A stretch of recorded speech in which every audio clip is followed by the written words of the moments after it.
Hello everyone and welcome to a brand new Let's Play of Stellaris with me, Alfapiomega. This doesn't look like Stellaris, you say? Well, you are damn right, and this comes from my history with Stellaris. Stellaris and I have a huge history of me hating Stellaris, because when it came out, it was a big competition to Galactic Civilizations 3, which was a game that I rooted for a long time. And when I turned on Stellaris, it did fail in every single measure that I had for it. But one thing that I really do like about Paradox Interactive is that they do not give up. So as with many other games, like Europa Universalis 3, Crusader Kings 2, Europa Universalis 4, Europa Universalis Rome, and all their Hearts of Iron series and stuff, they keep at it until the game is at least good, in most cases unbelievable. This is also why I truly admire their DLC policy, which so many hate, because they sell out their games, yes, over a long time, yes, they're very expensive, that they're in most cases worth it. For Stellaris, this hasn't been different. I kept turning it on every time a new DLC came out, and I was really discouraged most of the time. But it kept improving, and with the latest DLC, it was so good that I have decided that I'm gonna really get into the game. But it wasn't until one of my subscribers informed me that there is a massive overhaul Star Trek mod of Stellaris until I truly fell in love with the game. They have shown and taken Stellaris all the way, they took everything that Stellaris has to offer with its huge mod support and they turn it into a gem of a game that I'm gonna play with you now. Now, many of you probably hate Star Trek or are not interested in it. And now I'm talking about the good old-fashioned new generation Star Trek. I am a Trekkie. I understand not everyone is into it. So many of you will probably now be turning off this video, but many others might actually come and check it out. Now, to all of you, I'm saying, I'm not gonna bother you with too much lore. I'm gonna try to be as accommodating as I can. I know a lot about Star Trek universe, I really do, but I'm gonna take it as if you knew nothing.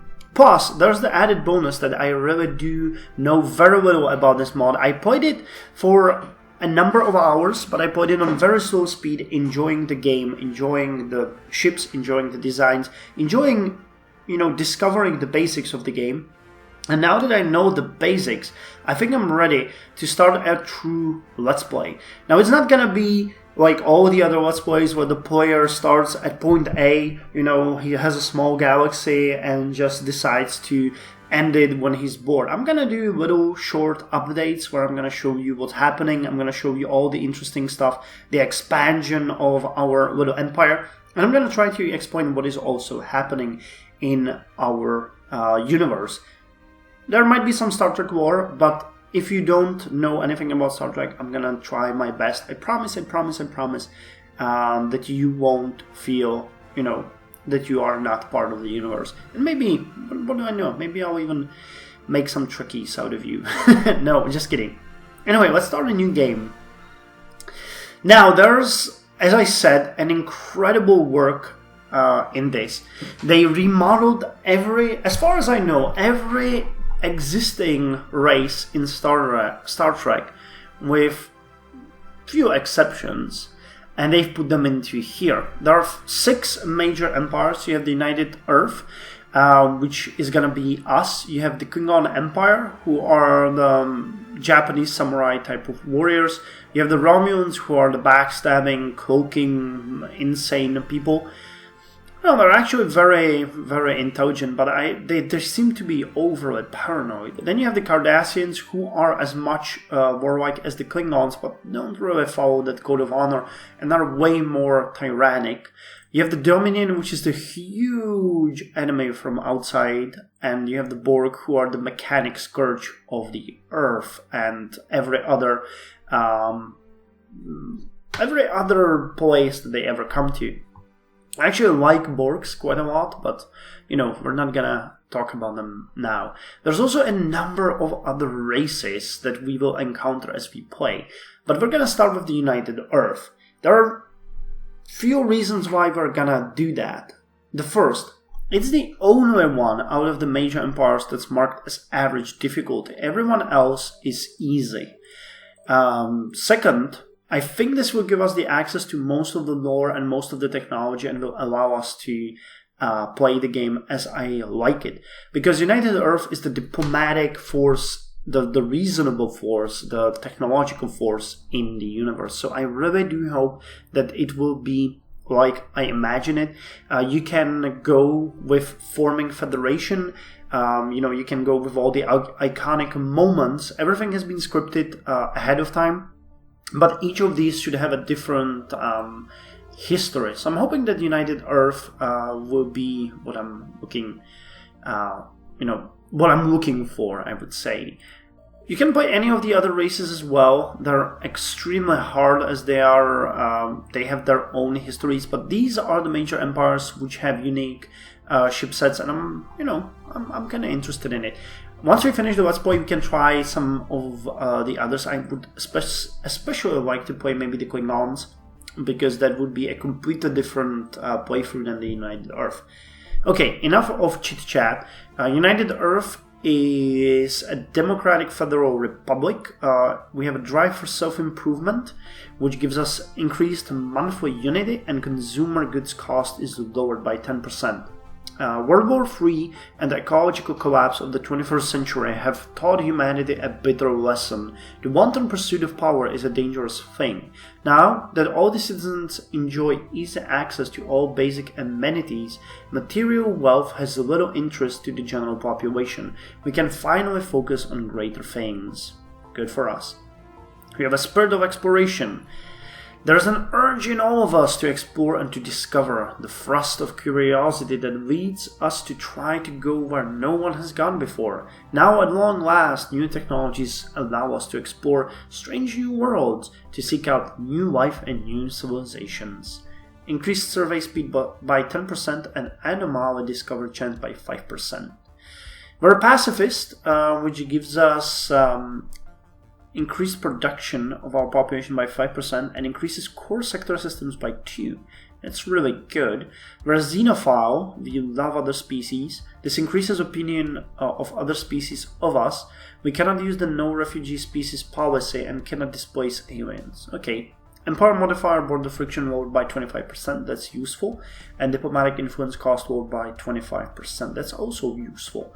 Though I'm not entirely sure what the diplomatic influence cost is. And we are egalitarian. We cannot use autocratic government form. We allow utopian living standards. We cannot have impoverished living standards for full citizenship species. And we have faction influence gained by 15%, and we lower consumer goods cost by 10%. Together with the drive for self-improvement, it's 20% lower. It's pretty good. We're charismatic, ruler opinion impact by increased by 25%, and other species owner happiness by 5%. And we're natural sociologists, tile society output by 15%, so we're better at that kind of research. Okay, we're at Class M continental planet, that's good, I like that one. It's our Earth, if you don't know, that's Class M. And the description is, United Earth is a planetary state created through the unification of Earth following first contact with the Vulcans in 2063. With headquarters based in Paris, the United Earth government maintains control over all the Sol system. Though with the recent advances in Starfleet and the Warp 5 complex, there has been a large push towards expansion of United Earth's interest. In contrast to many other species, humans are difficult to assign specific attributes because they are very diverse. It doesn't say anything about that here. But yeah, I really like what we have here, and I hope that it's gonna be okay. So let's select United Earth. We're gonna play on the Milky Way galaxy, which has over 1400 star systems and over 60 empires on it. It's a lore-rich static galaxy, so things are pre-scripted. and it's the new official New Horizons map. Now I always play with the lowered habitable worlds to minimum, but it doesn't make any sense here because it's a pre-scripted map. Primitive civilizations up to 2. Again, I don't think this has any reason to have here. The AI aggressiveness is normal. Now, I previously played the game on Captain, which is the easy, I would say easy variant. You have very easy, easy. This is medium, hard, and very hard. Now, we're going to play on Commodore. This is quite unusual for me. I don't usually play on medium, but this game is so huge and there are so many things that I need to learn that I really do want to play on Commodore. If I ever do another Let's Play of the Star Trek universe, we're gonna go with Admiral because I'll know way more about the game, and eventually in the third one we're gonna go with Grand Admiral. So let's go with Commodore at this moment, which I believe gives, yes, the AI gets moderate bonuses to its economy, research, and naval capacity. Damn, it's gonna be hard. Scaling difficulty is off. Tech and tradition cost is up by 4 times. I found out that this really fits the universe because by 2020 I was at the level where I should be about. So I think this is pretty good. 4 times seems like a good one. And we're gonna turn off the Iron Man mod. Now I could turn it on, but there's a number of reasons why I'm not gonna. Most of it is I'm playing a modded game for a Let's Play. So in case of a crash or some bug in the game, I really do want to keep it off. Because I might have to revert to an older save file. This happened many times before in my Let's Plays, so let's hope that it won't in this. So far, this has never crashed, it's very stable, so I do believe we won't need it. But you know, still. Anyway, without further ado, let's go play, and we'll enjoy the game. Now, I already mentioned that, but I'm gonna play in short tidbit updates. We're gonna go in this video through our current situation, check out what we have to play with. I'm gonna issue the first orders, and then in the next episode we're gonna start when I'm a bit more established. I'm not gonna bother you with every single colony. We'll just, you know, see how we are doing. Man, these screens are so beautiful. I also have, for every major civilization they have a special interface sub-mod, would be the correct way to put it. So I'm putting on the Federation sub-mod. So here we are, United Earth, Government, Federal Republic. Our ruler is Nathan Samuels, she's 29. Wow, great career, Nathan. She's human, capital is Earth, we already went through our bonuses. Oh, though there are some more here. We have traits, continental preference. Continental habitability is up by 80%, Savannah by 60, Alpine by 60, Arctic by 40, Arid by 40, Marshland by 40, Tropical by 20, Pelagic by 20, Marginal by 20, and Geothermal by 20. Okay, so it tells me Continental and Savannah are really good, plus Alpine. Arctic and below, not great. And we've seen this one, so I just missed this one. That's probably from the planet.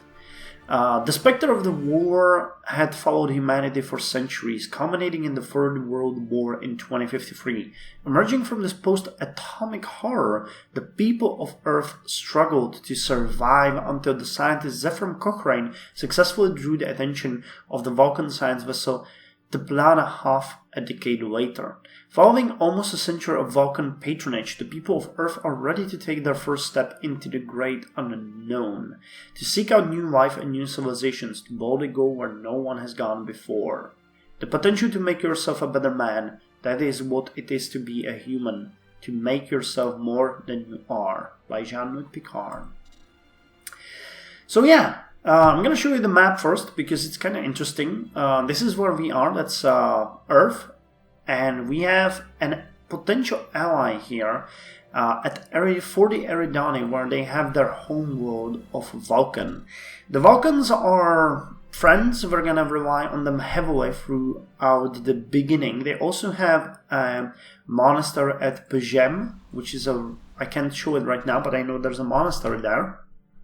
And we're gonna try to talk to them as soon as we can. Now, the great news here are that there's a number of very good locations that provide resources.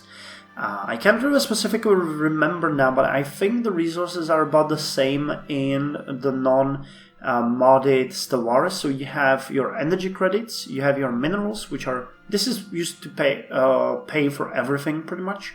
Running ships, no, not running ships, but running people basically, and running stations. This is used to construct things and keep them in good order, and this is used to feed your people the food. We also have influence, which we need to colonize other systems. We have unity, which is used to get traditions, which are traits. We have physics research, society research, and engineering research here. Strategic resources, we have none. These are our directly controlled systems. This is our naval capacity. Somehow we're over it, even though we have just started. And we have our starbase capacity there. So you can see that there's a number of places where we can start. Yeah, this is definitely not scripted. Pluto gives us some minerals, Haumea gives us some minerals, and we have some in Umbriel here. Plus Jupiter gives us quite a lot of energy, and there's...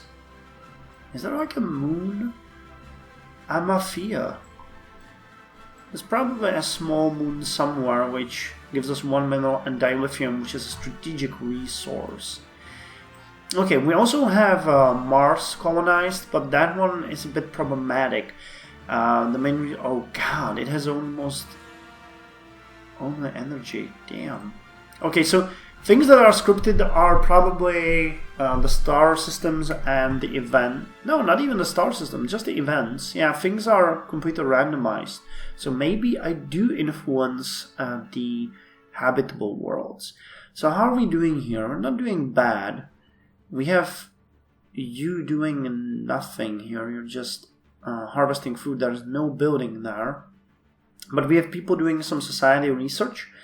We have people getting us a lot of food and minerals. Some physics research going on there. Some engineering research as well. That's pretty good. So we are not gonna have you collect food, although we might have to. There's not much else we can do here. We could create another laboratory here for 60 minerals that would get us some more engineering research or some society research. Damn, I'm unsure of what we're gonna do with that. What I know that I'm gonna do is I'm gonna send our construction ship, in this case USS Jordan, to get us some of these minerals. So you're gonna start with Umbriel here. You're gonna build a mining station, which is gonna increase by our mineral production by 2 and lower our energy production by 1. We have a science ship USS Franklin here, named NCC-1. Is this NCC-2? It is. Damn. NCC is the basic markings of each ship. It's like their code. So this is the second ship that has been built. This is the first ship that has been built. You're gonna go, but I don't know where. There are some binary systems here. There's a class A star, so let's start there. Then you're gonna survey here and survey here. Now they have, I don't know if they max it out, but it seems that you can get from any system to any system by using warp. There are no connections that are visible. So in that regards, ships are way more versatile. So you're gonna go work at Umbriel. You're gonna start surveying these systems.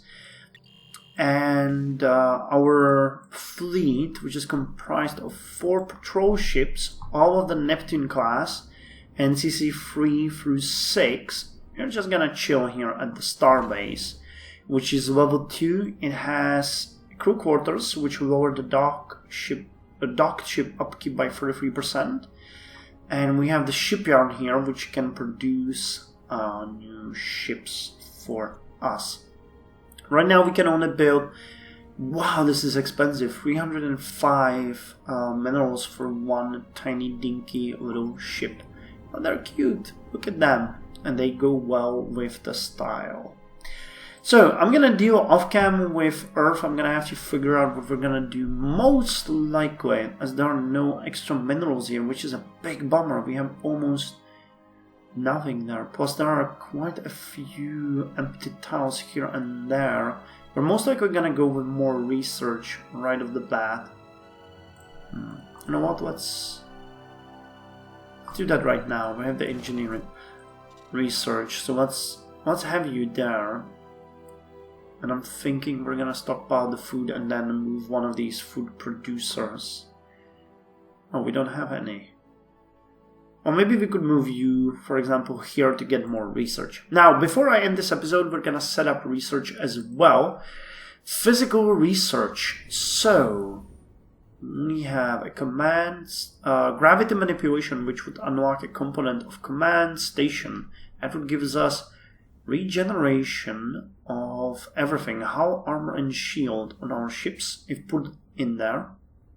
Inertia dampers, which give a bit more evade and armor hit points, and a phase inverter, which would give us shield penetration increased by 2% and armor hit points by 1. Huh. And it leads to theory of gravity. Well, not something I'm really interested in. What do you do? And it works inertial electrostatic confinement. Gives electrostatic fusion core. Electrostatic fusion core uses an electric field to heat plasma to fusion conditions, resulting in the increase in the amount of power that we can provide to our stations. Okay. And we have the lateral vector transporter, which gives transport hub. The interstellar port is a centralized arrival and departure point for migrants to and from other worlds, greatly speeding up the process of passing through customs and starting a new life. Well, as we have one system, this is definitely not important for us, though it leads to teleportation, replication, and holographic matter. Let's go with this one. It will lead to the area of more energy production and reactors. So let's start with fusion cores. Now in society, we can... Oh, Interstellar Academy. That one is a good one. Interstellar Academy Board. Introducing a global building of education in each of our planets about our interstellar journeys will make further generation even more prepared to face and understand the rigors of space travel and how we can better prepare ourselves for what is truly out there. That's a really good one, actually. It's like a specific building you can build on each of the planets. Only once, but it gives one to each of the research. So that's really good. It's a bit expensive, but definitely worth it.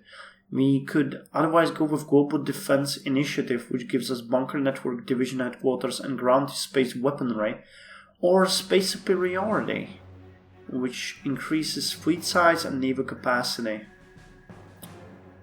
and leads to naval headquarters and naval supply depot. Let's go with Interstellar Academy. That one is useful. And we have Huan Wang here, which can give us high-rise complex, which is a buttressed core support hub, mineral isolation, which gives us the ability to collect chemicide, strategic research, which increases torpedo warhead damage, or advanced space ballistics, which gives us spatial torpedoes. Actually, I'm gonna go with the high-rise complex.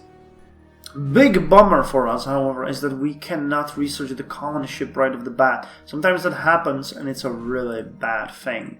So I'm gonna unpause this, go to the slowest speed, and as a last thing here, we're gonna speak to our friends the Vulcans, and we're gonna offer them a trade deal, a research agreement. Oh, they will be super unlikely to... yeah, we have... If they get it from us, they will get bonus to 4 technologies, and we will get bonus to 2, 4... Wow, that's 7. That's really uneven. But what can you do? We're gonna give you energy credits for that. Okay, that will work. We're gonna Allow get me to introduce 41 myself. credits for that. Q. Just Q.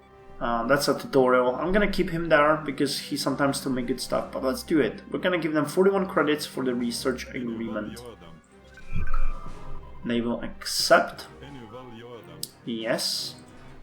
And that means that we are now researching at the very same speed. Crap. Okay, nothing changed. Anyway, this is the end of episode 1. We have went through most of the basics, and I'll be back with an update soon in episode number 2. So see you then.